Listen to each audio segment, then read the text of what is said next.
धनकर का संसद परिसर में जिन्होंने उड़ाया था मजाक, मोदी शाह को जो किसी भी कीमत पर नहीं बख्शते, भाजपाइयों को जो कर देते हैं धुआं धुआं, उन्होंने प्रियंका की तारीफ में जब कही अनोखी बात, तब उन्हीं के दावों पर कंगना हाँ में हाँ मिलाने लगी। कंगना ने जो कहा वो लोकसभा स्पीकर ओम बिरला को है करारा जवाब। कंगना तो मोदी को भूल राहुल के साथ हो गई। प्रियंका के सामने कंगना की तारीफ भी हुई, तो प्रियंका ने ऐसा क्या कहा जिसे सुन भाजपाई तो टेंशन में आ जाएंगे।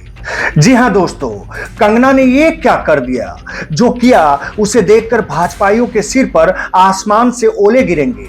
दिल के अंदर तो आग की चिंगारी इस कदर फैलेगी, जल भुनकर राख हो जाएंगे। कंगना ने तो भाजपाइयों के टोटल नैरेटिव को ही ध्वस्त कर दिया, जिन लफ्जों का इस्तेमाल न जाने कितनी बार बीजेपी के आला नेता से लेकर भाजपाई प्रियंका गांधी के लिए करते रहे। पश्चिम बंगाल की मुख्यमंत्री ममता बनर्जी के सांसद कल्याण बनर्जी के दावे पर कंगना ने हामी भर के बीजेपी का इतिहास भूगोल ना जाने क्या क्या बदल दिया। भाजपाइयों की पूरी सोच पर ही चोट कर दी, चोट ऐसी कि दर्द भी हो रहा होगा तो बस मुस्कुराकर हूं हाँ ही कर रहे होंगे। तो कल्याण बनर्जी ने प्रियंका के बारे में ऐसा क्या कहा जिस पर कंगना रनौत ने खुले दिल से हामी भरकर एक तरह से प्रियंका गांधी के ऑरा को स्वीकार कर लिया। स्वीकार भी ऐसा किया कि मोदी भक्त बॉलीवुड के एक्टर एक्ट्रेस प्रोड्यूसर और डायरेक्टर्स की नींद हराम हो गई होगी, जिस पर सबसे ज्यादा मिर्ची तो बीजेपी नेता स्मृति ईरानी को लग रही होगी, जिस पर प्रियंका के नाम पर राहुल गांधी की शांति पर चोट करने वाले लोकसभा स्पीकर ओम बिरला को दर्द हुआ होगा। स्मृति ईरानी ने तो न जाने क्या क्या प्रियंका को कहा था, ये किसी से छिपा नहीं। बिरला की हरकत तो हाल की है, देख लीजिए ये वीडियो। माननीय सदस्यगण, आप सबसे अपेक्षा की जाती है कि आप सदन में सदन की मर्यादा और शालीनता के उच्च मापदंडों को बनाए रखें। सदन में मेरे संज्ञान में ऐसी कई घटनाएं हैं जब मान्य सदस्यों के आसन सदन की उच्च परंपराओं मापदंडों के अनुरूप नहीं है। इस सदन में पिता पुत्री माँ बेटी पति पत्नी सदस्य रहें। इस परिप्रेक्ष्य में मेरा नेता परिपक्ष से अपेक्षा है कि लोकसभा प्रक्रिया काल संचालन नियम 349 के वर्णित सभा में पालनीय नियमों के अनुरूप सदन में आचरण व्यवहार करें, जो सदन की मर्यादा और प्रतिष्ठा के अनुरूप रहना चाहिए। मैं पुनः आग्रह करता हूं, इस सदन में विशेष रूप से प्रतिपक्ष के नेता से तो ये अपेक्षा की जाती है कि वो आचरण रखें। सदन की कार्रवाई 2 बजे तक के लिए स्थगित की जाती है। दरअसल संसद परिसर में अक्सर धरना प्रदर्शन और नारेबाजी की तस्वीरें सबने देखी है, लेकिन 27 मार्च के दिन बेहद ही खास था, जब कंगना ने राहुल प्रियंका का बदला लोकसभा में स्पीकर ओम बिरला से ले लिया। 27 मार्च के दिन दोस्तों, जब बिरला ने लोकसभा के सत्र को स्थगित इसलिए किया क्योंकि राहुल की ओर से प्यार भरी थपकी प्रियंका को दिया गया, और इसी के नाम पर बिरला ने 1 घंटे के लिए लोकसभा की कार्रवाई स्थगित कर दी। राहुल गांधी को उस दौरान न जाने क्या क्या बिरला ने कहा। राहुल गांधी शांति से देखते रहे, खामोशी से सुनते रहे। उसी का जवाब अब कंगना ने बिरला को दे दिया। तो उसी दिन 3 अलग अलग दलों के सांसदों के बीच हंसी मजाक के हल्के फुल्के पल सांसदों के बीच चर्चा का विषय बने रहे। दरअसल हुआ यूं कि नई संसद के मकर द्वार से सदन में जा रहे टीएमसी सांसद कल्याण बनर्जी की नजर अचानक गेट पर एक्ट्रेस और सांसद कंगना रनौत पर पड़ी, तो वो हल्के फुल्के अंदाज में बोली, आज मेरा दिन अच्छा है, इंडिया की ब्यूटी क्वीन भी यहाँ पर है। जिस पर कंगना ने तपाक से मुस्कुराते हुए जवाब दिया, अरे दादा ऐसा नहीं है। कंगना और कल्याण की चर्चा के बीच अचानक कांग्रेस महासचिव और सांसद प्रियंका गांधी गुलाबी साड़ी में मकर द्वार से निकल रही थी, तो कल्याण बनर्जी ने प्रियंका की तरफ अपना रुख मोड़ा और हंसते हुए कहा, मोस्ट ग्लैमरस लेडी, और इस पर कंगना ने भी हामी भर दी। अब सोचिए, जो भाजपाई प्रियंका गांधी की छवि को तोड़ने के लिए ना जाने क्या क्या प्रयास करते रहे, वहीं उसी भाजपाइयों को कंगना कह रही है प्रियंका गांधी तो ग्लैमरस है, तो क्या गुजरी होगी। यहां तो भाजपाइयों पर गैरों ने नहीं बल्कि उनकी अपनी कंगना ने सितम ढा दी। कहर बरपा गई। हालांकि उस दौरान प्रियंका ने अपनी सौम्यता से न सिर्फ कल्याण बनर्जी बल्कि कंगना रनौत को भी बताया तारीफ पर क्या प्रतिक्रिया देनी चाहिए। जब कल्याण बनर्जी ने कहा कि आप मोस्ट ग्लैमरस हैं तो इस पर प्रियंका हंस पड़ी और कल्याण बनर्जी से बोली, नहीं नहीं मैं कोई ग्लैमरस नहीं हूं। कल्याण बनर्जी ने फिर दोहराया, आप हैं, नहीं नहीं हूं नहीं। यह कहकर हंसते हुए प्रियंका अपनी गाड़ी की तरफ चले गई। इसके बाद फिर कल्याण बनर्जी और कंगना के बीच संवाद शुरू हुआ। दरअसल कंगना अपनी गाड़ी का इंतजार कर रही थी। तब कल्याण ने कंगना से फिर हंसते हुए कहा, आप तो ब्यूटी क्वीन हैं। इस पर कंगना ने हंसते हुए कल्याण बनर्जी से कहा, आपकी जोरदार आवाज पूरे सदन में गूंजती है, आप बड़े नेता हैं। फिर दोनों हंसते हुए अपने मंजिल की तरफ बढ़ गए।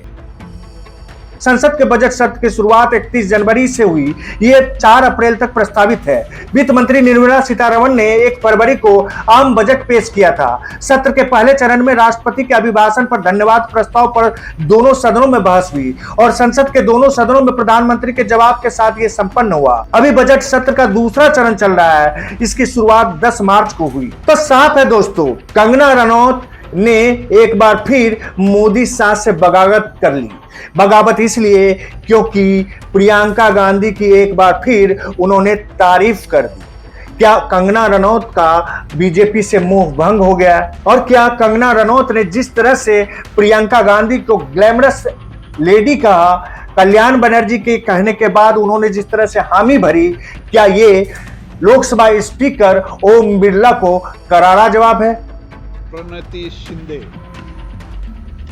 सर धन्यवाद, आपने मुझे इस प्राइवेट मेंबर्स रेजोल्यूशन पे बोलने का अवसर दिया। सर दोनों मंत्री यंग है, डायनामिक है और अभिमान है कि हम उनमें से जो MOS है वो महाराष्ट्र से आते हैं।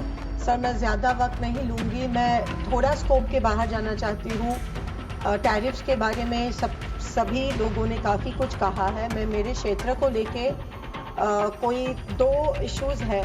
मैं बहुत बार मिनिस्टर्स को दोनों को मिल चुकी हूँ, लेकिन अभी तक जो मिलना चाहिए था मेरे शोलापुर के लिए उनके लिए वो प्राप्त नहीं हुआ है। तो मैं गुजारिश करती हूँ कि आप कृपया इसके ऊपर ध्यान दें और मेरे सिर्फ 2 मांगे हैं, वो इस साल की आखिर तक पूरे करें। माननीय अध्यक्ष, मैं आपके माध्यम से दोनों मंत्रियों का ध्यान आकर्षित करना चाहती हूँ, क्योंकि शोलापुर में होडगी एयरपोर्ट है और मैं बढ़ती हुए टैरिफ्स का निषेध कर रही हूँ। खास करके जब किसी भी टिकट का चेंज या कैंसिलेशन होना पड़ता है तो पहले वो कर सकते थे, एग्जिस्टिंग टिकट पे कैंसिलेशन या एग्जिस्टिंग टिकट पे चेंज होता था। अभी वो पूरा का पूरा टिकट कैंसिल करके दोबारा टिकट करना पड़ता है। इसके ऊपर भी अगर कुछ आप नियंत्रण कर सके तो मेरे ख्याल से अच्छा होगा। सर मेरे शोलापुर में एक बहुत बड़ा एयरपोर्ट है जिसका इनॉग्रेशन कम से कम 4 बार हो चुका है। सोलापुर सिटी में ये एयरपोर्ट है और आदरणीय प्राइम मिनिस्टर वहाँ पे आके उन्होंने ऑनलाइन वहाँ पे आके एक बार उद्घाटन किया था, ऑनलाइन भी उद्घाटन उसका किया था, लेकिन आज तक मोहर्जी त्या ठिकाणी एयरलाइन सेवा शुरू नहीं हुई है।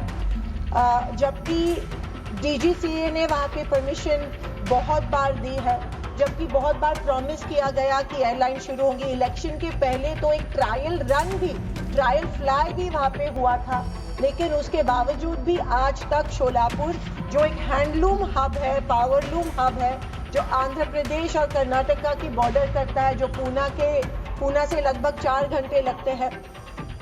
UPA सरकार के दौरान किंगफिशर रेड ATR वहाँ पे उड़ रहा था। It was a proper running service given by Kingfisher red. वहाँ पे एक चिमनी थी, एक शुगर फैक्ट्री की चिमनी थी और तब बवाल किया गया कि ये चिमनी के वजह से यहाँ पे लैंडिंग और टेक ऑफ नहीं हो रहा है, लेकिन ATR was flying, ATR Kingfisher red वहाँ पे फ्लाई कर रहे थे, लेकिन कुछ पॉलिटिक्स के वजह से वो चिमनी भी गिराई गई और चिमनी गिराने के तुरंत बाद कहा गया कि अभी 2 हफ्ते में एयरलाइन सर्विस शुरू होने वाली है। All permissions are in place, लेकिन अभी भी क्या वजह है कि शोलापुर पर इतना अन्याय क्यों हो रहा है और शोलापुर में क्या वजह है कि अभी तक एयरलाइन सर्विस, जो हमारा पावरलूम और हैंडलूम हब है, वहाँ पे एयरलाइन सर्विस अभी तक शुरू नहीं हुई है। तो मैं ऑल सारी परमिशंस इन प्लेस है। एक 70 सीटर की प्राइवेट कंपनी का भी आपने वहाँ पे अनाउंसमेंट किया था, टिकट बुकिंग भी हुई थी, फिर भी अभी तक शोलापुर में एयरलाइन सर्विसेज शुरू नहीं हुई है। शोलापुर में आईटी हब भी होने जा रहा है और मार्केट बहुत है, पैसेंजर्स बहुत मिल रहे हैं, ऐसा नहीं है कि नॉन अवेलेबिलिटी नहीं है।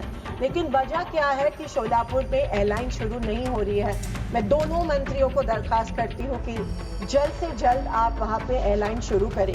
दूसरा, हमारे शोलापुर को बोरामनी इंटरनेशनल एयरपोर्ट की परमिशन मिली थी, लेकिन जिस एरिया में ये एयरपोर्ट है, जिस एरिया में, वहाँ का जो मध्यम भाग है वो फॉरेस्ट एरिया के अंदर आता है और उसी वजह से, और वहाँ पे एक मालधो, द ग्रेट इंडियन बस्टार्ड एक बर्ड है जो एक्सटिंक्ट स्पीशीज है, लेकिन ऑलमोस्ट एक्सटिंक्ट स्पीशीज है, और वहाँ पे वो एक पंछी है जो कभी दिखाई नहीं दिया। With all due respect to the almost extinct species, on the species that are on the verge of extinction in our country, of very rare birds and animals, with great respect, the airport authority, इन्होंने यहाँ की जमीन के बजाय दूसरी जगह जमीन wild life और forest department, wild life department को दी है। लेकिन आप जानते हैं कि वाइल्ड लाइफ बोर्ड हो या फॉरेस्ट डिपार्टमेंट हो, उनकी तरफ पहुंचना भी डिफिकल्ट हो रहा है। बहुत बार हम लोग जाके वहाँ पे हमारी केस भी वहाँ पे की है। इट्स ओनली 33 हेक्टर्स जो पैच है जो अभी डेवलप नहीं हुआ है, इस वजह रिजर्वेशन के कारण। मैं स्पीकर महोदय के माध्यम में से आपसे रिक्वेस्ट कर रही हूँ कि forest department, wild life board से बात करके ये जो मसला है वो जमीन जो उनको हम दे रहे हैं ऑल्टरनेट, वो जल्दी वो मान्य करके बोरामनी इंटरनेशनल एयरपोर्ट, जहाँ से पैसेंजर एयरलाइंस, एक रूमर थी कि वहाँ पे सिर्फ कार्गो एयरलाइंस, कार्गो नहीं पैसेंजर एयरलाइंस वहाँ पे होने जा रही थी। महाराष्ट्र शासन ने जब हमारी सरकार थी तब बजट भी इसके लिए दिया था, वो लैप्स हुआ और अभी ये पॉलिटिक्स के वजह से या पता नहीं क्यों इसके ऊपर कोई बात करने के लिए वहाँ पे तैयार नहीं है। जबकि उसको लगत ही एक सूरत चेन्नई ग्रीनफील्ड कॉरिडोर वहाँ पे फॉरेस्ट डिपार्टमेंट क्लियरेंस दिया है और वहाँ पे वो काम शुरू हुआ है। सिर्फ ये बोरामनी इंटरनेशनल एयरपोर्ट को परमिशन नहीं मिल रही है और इसीलिए मैं दरखास्त करती हूँ कि दोनों बोरामनी इंटरनेशनल एयरपोर्ट को जल्द से जल्द परमिशन मिले और शोलापुर सिटी में जो एयरपोर्ट है, होडगी एयरपोर्ट जिसको हम कहते हैं, वहाँ पे जल्द से जल्द फ्लाइट सर्विसेज शुरू हो। थैंक यू स्पीकर साहब।